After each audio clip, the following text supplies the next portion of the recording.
সিম্পলের মধ্যে gorgeous chocolate cake recipe আজকে আপনাদের সঙ্গে শেয়ার করব।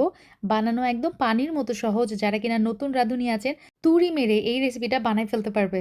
আচ্ছা, ডিমের সাদা অংশ আর কুসুম আলাদা করে সাদা অংশের সাথে চিনি দিয়ে এভাবে বিট করে নেবেন, তারপরে কুসুম দিবেন, আরও লাগছে হচ্ছে ভ্যানিলা এসেন্স আর তেল দিয়ে সব কিছু মিক্স করে নিব। এখন শুকনো উপকরণ লাগছে ময়দা, কোকো পাউডার, বেকিং পাউডার, সামান্য একটু লবণ, ব্যাস।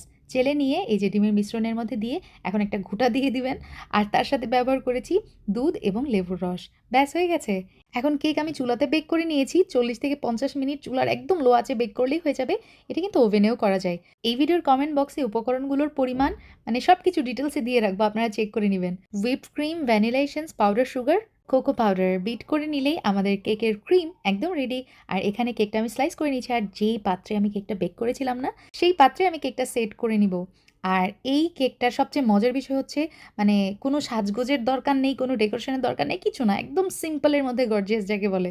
আমার জীবনে তৈরি করা প্রথম সাকসেসফুল চকলেট কেক রেসিপি এটাই। বাসায় ট্রাই করতে পারেন। আসসালামু আলাইকুম।